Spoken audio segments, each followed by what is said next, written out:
네, 2024년 4월 21일 이정훈입니다. 안민석 국회의원 기억하십니까? 요즘 거의 이름이 안 나오죠.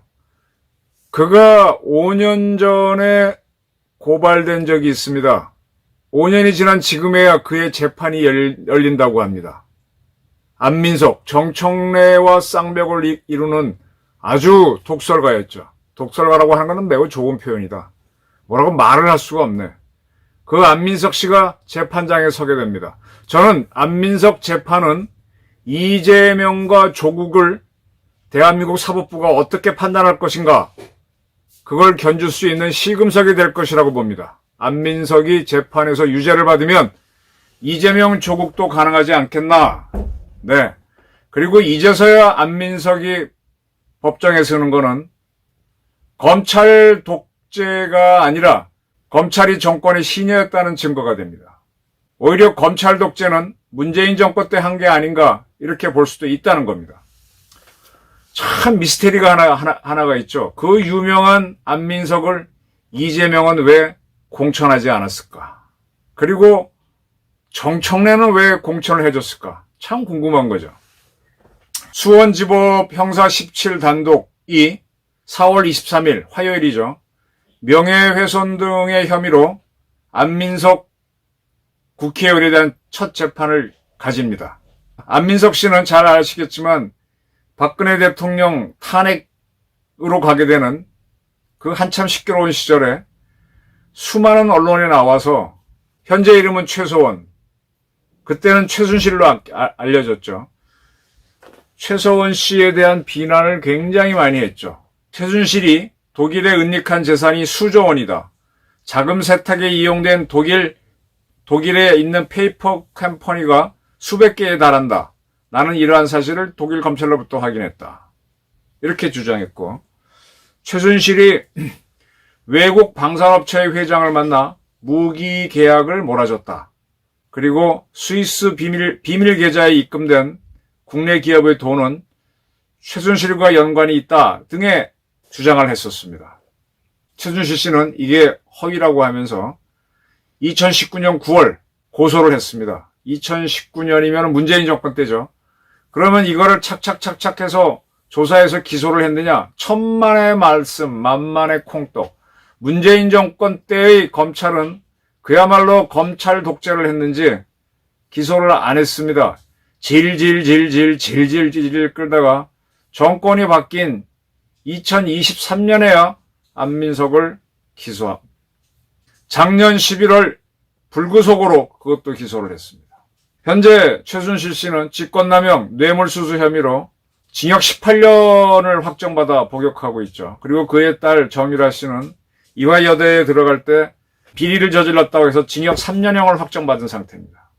안민석 씨가 이렇게 법정에 서게 된 거는 아까 말한 대로 그런 발언 때문인데 설명을 드릴게요. 이 참 안민석이라는 친구는 말이에요. 뭐라고 주장했는가 하면은 김관진 전 국방부 장관이 미국에 잠시 있었죠. 그때 그의 미국 체제비를 사드를 제작하는 록히드 마틴이 제공했다라고 했습니다. 그리고 2016년 6월 록히드 마틴과 최순실을 연결해 준 거는 김관진이다. 이렇게 주장했습니다. 이에 대해서 록히드 마틴은 바로 부인했고요. 그리고 이어진 수사에서도 김관진 씨가 록히드 마틴과 연루됐다는 건 밝혀진 게 아무것도 없어요. 때문에 작년 8월에야, 작년 8월이면 윤석열 정부 때죠. 2023년 8월에야 검찰은 사드 관련 발언이 허위다라고 판단해서 안민석 의원을 아니다. 이때도 경찰이었네. 오산경찰서가 검찰에 보냅니다. 검찰로 송치합니다. 이 사건을. 그럼에도 이 검찰은 몽지락거리고 있다가요. 왜 몽지락거렸느냐? 아까 독일에서 뭐 수조 원의 재산을 갖고 있고 페이퍼 컴퍼니를 만들어 돈을 빼돌렸다 이렇게 주장했었잖아요. 이걸 부채로 조금 설명을 더 드리면은 안민석이가 뭐라 그랬는가 하면 이 외교 행랑이라는 게 있습니다. 국가정보원이나 우리 외교부가 해외에 있는 우리 주재가들한테 보내는 거는 검색을 안 해요. 열어보지 않습니다. 그건 전 세계가 약속을 한 겁니다. 외교 행락으로는 돈을 보낼 수도 있죠. 돈을 보낼 수도 있습니다. 그러니까 최순실 씨가 이렇게 외교 형량에 따라서 돈을 보냈고 그 베트남으로 빼돌렸다. 뭐 그런 주장을 했었죠. 그러면서 전대주 베트남 대사는 최순실 씨가 임명했다는 주장도 했었습니다. 이런 주장도 했었습니다. 요건에 대해서는 아직 뭐 기소 여부는 없는데 이 외교 형량 이런 방법으로 독일로 돈을 빼돌려서 뭐 어쩌고저쩌고 이렇게 했다고 떠들었던 거죠. 근데 이게 경찰과 이게 처음 수사는 오산 경찰서가 했는데 어떻게 했는가 하면은 자기네는 이게 사실관계를 확인해야 되니까 근데 독일에 대해서는 수사권이 없잖아요. 그래서 독일 검찰에 요청했는데 독일 검찰에서 자료가 온 게 23년 5월에 왔다는 겁니다. 그래서 경찰은 독일의 재산을 은닉했다, 페이퍼 건파일을 만들어 돈을 빼돌렸다라고 하는 안민석의 주장은 허위다라고 판단해서 역시 검찰에 넘깁니다.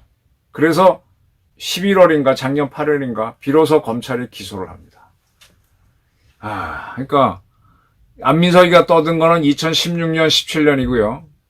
그리고 계속 수사를 받게 된 최순실 씨가 하도 억울해서 고발을 한 거는 2019년인데 2019년부터 따지면 만 5년이 지나서 재판이 열리게 된 겁니다. 그러면 이러한 수사당국은 누구의 눈치를 본 건가요?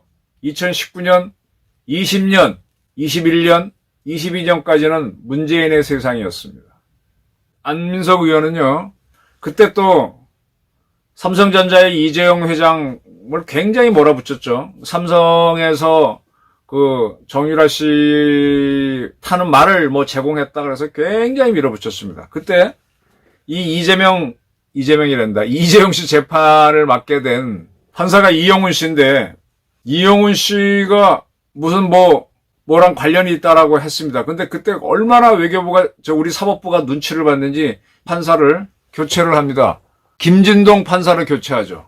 이거 아무 근거가 없고 지금까지 뭐 밝혀진 게 아무것도 없습니다. 이 정도로 대한민국 재판부, 사법부도 민주당의 눈치를 봤습니다. 그래서 제가 이제 5년에 고발하고 5년 만에 이제 이루어지는 이 안민석 재판이 이제 어떻게 되냐에 따라서 이재명 조국에 대한 재판도 사법부가 제대로 할까 안 할까가 판단될 수 있다는 얘기입니다.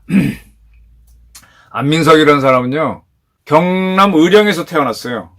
근데 2살 때 아버지가 이제 부산으로 직장을 옮겼는지 가족을 따라 부산에 갔다가 11살 때 오산으로 갑니다. 그래서 그쪽에서 이제 전학을 가서 국민학교, 중학교, 그 다음에 고등학교는 수원의 수성고등학교 나온 다음에 서울사대 체육교육과를 들어갑니다. 서울사대 체육교육과. 그리고 거의 졸업하고 난 다음에는 미국 일리노이 대학으로 가서 석사를 따고 콜로라도 주립대에서 박사를 땁니다. 93년도에. 그리고 귀국해서 그리고 이제 미국에서 결혼도 하죠. 그리고 귀국해서는 공군 학사장교가 된 걸로 보여요. 학사장교. 그리고 공군 소위가 돼갖고는 공사에서 체육학 교관을 한 걸로 알고 있습니다.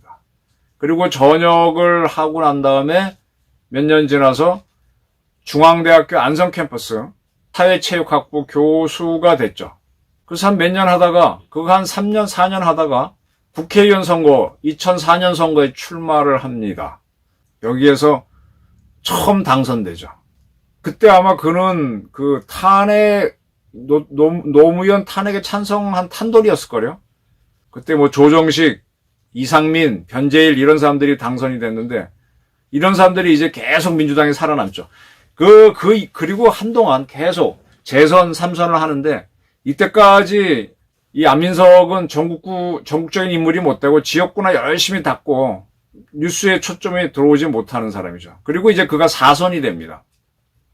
4선이 될 때까지 그는 워낙 지역구나 했기 때문에 민주당에서 무슨 주요한 벼슬을 못 해요. 최고위원도 못 되고 원내대표도 못 되고 인지도가 떨어졌었죠. 그런데 이 박근혜 탄핵을 몰고 가는 촛불 시위가 일어나고 이제 최순실 게이트가 터지니까 이 막 전면에 나오게 되죠. 그래서 최순실 재산 몰수 특별법을 발의하기도 하고 온갖 그 아주 반 박근혜 반 최순실의 앞장을 서게 되는 겁니다. 뭐 그때 굉장했죠. 미국도 가서 뭐 어떤 발언하고 뭐 진짜 굉장히 설쳤죠. 예. 그리고 이제 그 지난 지방선거 때 민주당에서 경기도지사가 되겠다고 도전했다가 김동연 씨한테 패하죠. 패해서 이제 그 꿈은 접었고, 그럴 때쯤 그는 이 지금 조국혁신당 대표의 부인이 정경심 씨인데, 그가 대법원에서 유죄 확정 판결이 나오니까 정경심을 석방해달라는 사면을 법원에 호송합니다. 그리고 지금 검수완박 법안이 만들어질 때는요, 아주 적극적으로 앞에 나섰던 사람이죠. 필리버스터에도 참여하고 굉장히 설쳤습니다. 그런 동안에 이제 최순실 씨는 그에 대한 명예훼손 고발을 했는데, 오산경찰서는 독일 당국에 확인해야 된다, 어쩐다, 질질 끌다가 사드 문제도 이제 정권이 바뀌니까 그때서야 판단하고, 독일 당국에서도 검찰이 이 사람이 독일에서 재산 모은 게 없다는 자료가 왔겠죠. 공개는 하지 않았지만. 그러니까 검찰에 넘겼고 검찰이 기소를 해서 이제서야 재판이 열리게 된 겁니다. 제 궁금증은요. 자, 재판이 열렸으니까 지금 이해가 되는데, 지난번에 민주당에서 공천을 할 때 안민석을 공천하지 않았어. 정청래는 공천해줬어요. 그게 한번 미스테리였어요. 지금 보니까 자기네들이 봐도 안민석이는 빠져나갈 구멍이 없으니까 안 해줬구나. 그때 안규백 씨가 공천관리위원장인가 전략공천위원장인가 그랬는데, 왜 비명행사 친명공천, 친명횡재를 하느냐? 라고 질문 나오니까, 친명계인 안민석 씨도 우리가 배제시켰는데, 전략공천하기로 해서 그걸 안 하기로 했는데, 우리는 친명, 비명을 가리지 않았다! 이렇게 변명을 하게 되는 요소로 써먹게 되죠. 무슨 얘기인가 하면 이재명도 이 안민석은 살아남기 어려우니까 버리는 카드로 썼다는 겁니다. 그리고 안민석은 거기에 대해 반발했지만, 바로 선거가 열리면서, 거기에 차지호 씨를 공천했나? 그 양반이 민주당에서 오산에서 당선이 됐습니다. 이제 안민석은 잊혀지는 사람, 5선의 국회의원을 했지만 거기서 끝나는 거죠. 이번에 만약에 됐으면은 6선이니까 추미애하고 누구예요? 6선이 민주당에 둘밖에 없잖아요. 5이 됐으면 이 사람 잘못하면 국회의장 될 수도 있었겠어요. 마지막에 공천을 못 받고 이 재판을 받게 됐는데, 유죄가 나올까요? 지금 불구속 기세인데, 유죄가 나온다면은 사법부가 그래도 정상화됐구나, 검찰도 좀 정상화됐구나, 경찰도 좀 눈치를 덜 보는구나, 그러면 이재명 조국 재판도 똑바로 할 수 있겠네 라는 기대를 가져볼 수 있다는 게 저희 의견입니다. 어떻습니까? 화요일 안민석 재판을 한번 유심히 보십시오. 그날에야 특별한 거 없겠지만 그 이후 재판이 어떻게 되는지. 안민석, 정청래를 능가하는 구라빠를 가졌던 사람이죠. 그를 우리 사법부가 어떻게 하는지 보면서, 사법부가 김명수 대법원장이 나간 이후 정상화됐는지 한번 보시기 바랍니다. 감사합니다.